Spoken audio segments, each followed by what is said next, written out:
Come on, girl. You slouching, bro. You slouching. We talked about this. You good? You good? Alright.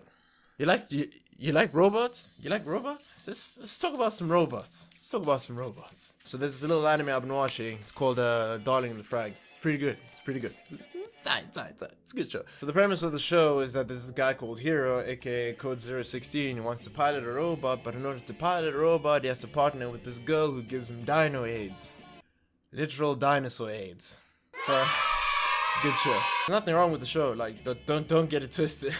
There really is nothing wrong with the show. Right now it's a 10 out of 10 anime. But there's one little nitpick that I have with it that you can find in other animes and other shows like Pacific Rim, Power Rangers, and Voltron. That problem lies in the fact that you need 2 or more people in order to pilot these big fuck off robots. Wow. The problem is that you need 2 or more people in order to pilot these big fuck off robots. I got it. Thank God. Oh. Yeah, I get it that in most of these shows, the fact that you need multiple pilots in order to pilot these machines is integral to the plot or some shit. I get that. The writers be on some shit like, I do declare that if one person had to pilot this machine, the mental strain would be too much to bear, thus leading to a slow and painful demise. I bet that just means whoever designed this mech is a horrible designer. That is a serious, this is a major design flaw. Like, you can't be telling me niggas weren't thinking this through when they built these robots. There are so many things that could go wrong with this design choice. And let's start off with some light examples, just to dip our toes in it a little bit. Example 1, your partner could get sick, so just piloting the robot in general will just become 10 times more difficult because this person's not in the right state of mind. Example 2, one stray bullet or one stray sword or one stray attack kinda hits the cockpit a little bit and your partner dies in combat, thus rendering the machine inoperable. And the only way that problem's gonna be solved is if you get another nigga in the cockpit. Think Godzilla's gonna wait for you to get your homie inside? Nah, fam. This isn't some shonen anime where the bad guy's just gonna sit by and let you power up. This is the real world, kid. And don't even get me started on the compatibility factor of these things. Shows like Darling in the Franxx and a movie like Pacific Rim, it's stated specifically that in order to pilot this machine, the 2 pilots have to be compatible with one another. So if anything happens to either of the pilot, it becomes a whole story of trying to get another person inside the cockpit.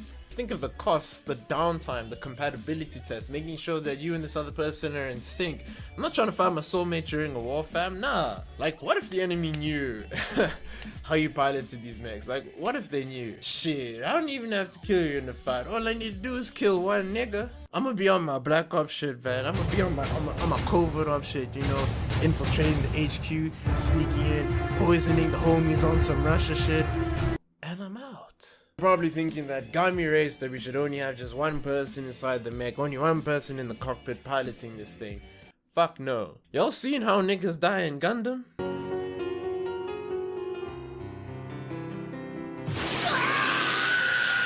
Y'all seen how niggas die in Eureka 7, the greatest anime of all time?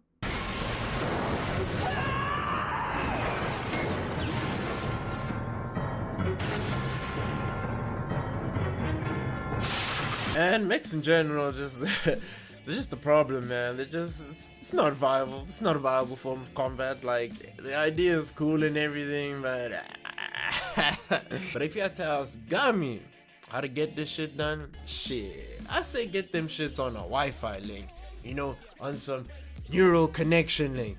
Like in Eureka 7 where Holland had to pilot the 303 Devilfish and had to put on the things, like the brain things on his head, so that he can interface with the machine that was also killing him at the same time.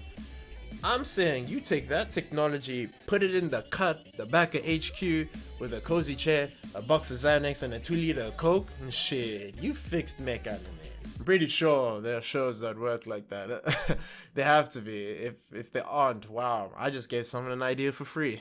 Hey, don't get it twisted. I don't hate these shows, man. All the shows that are listed are pretty cool. It's just the concept trips me out, and it makes it more difficult when you're adding more than one person into the equation to pilot a robot. I just think it just multiplies all your problems tenfold.